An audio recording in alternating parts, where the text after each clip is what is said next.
జై శ్రీ లక్ష్మీ నరసింహ నమో నమ. ఈరోజు 3వ గురువారము, స్వామివారి అలంకరణ ఆకలి పూజ కార్యక్రమము. అందరికి ఆశీస్సులు. వీటిన మనం కర్మ సిద్ధాంతం గురించి ఎప్పటికైనా తెలుసుకోవాలి. ఇప్పుడు జరుగుతున్న పరిస్థితుల్లో మనం రాజకీయాలు పక్క పెడదాం, వ్యక్తుల గురించి మాట్లాడదాం. జోగి రమేష్ గారు ఉన్నారు. ఒకప్పుడు చంద్రబాబుని ఎట్లా ఏలం చేసి వాళ్ళ కుటుంబాన్ని ఎట్లా దూషించిన అన్ని చూసినాం. తర్వాత ఆయన కొడుకు ఎట్లా మాట్లాడినాడు, చంద్రబాబుని మానసిక రోగి, చర్మ వ్యాధి గురించి కూడా మాట్లాడినాడు. అతను ఒక మానసిక రోగి అని. ఇప్పుడు రాజీవ్ గారు, జోగి రమేష్ గారు కొడుకు ఏ పరిస్థితిని చూస్తున్నాం కదా. వద్దునన్న ఎవరు దూషించొద్దండి.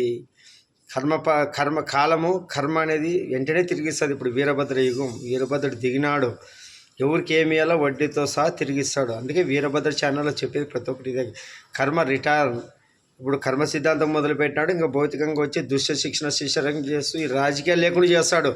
ఈ కాక్రోచ్ పార్టీలు ఇవన్నీ వీటి నుంచి ఏం పనులు కావనా. ఓకే, ఇది కొంతమంది లేపింది. ఇది అంత ఆటలు సాగువు. వీరభద్రుడు వచ్చి మనిషిని ఎట్లా వెలిగిస్తాడో, మనిషి లయ తప్పినాడు, గతి తప్పినాడు, అన్నీ తప్పినాడు. సోమరిపోతనానికి అలవాటు చేసినారు.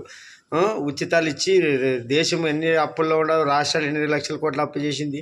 మన ఆదాయం ఎంత. ఇప్పుడు చైనా అందరిని చూసి నేర్చుకోవాలి. అందరూ ఇట్లా పప్పుల బిల్లలు పంచడం లేదు, డెవలప్ చేస్తున్నారు. ఈ ఉచితాలకి ఇచ్చే లక్షల కోట్లు కానీ పెట్టుబడి పెడితే డబ్బులు సంపాదించేది నేర్పియాలి ప్రజలకి.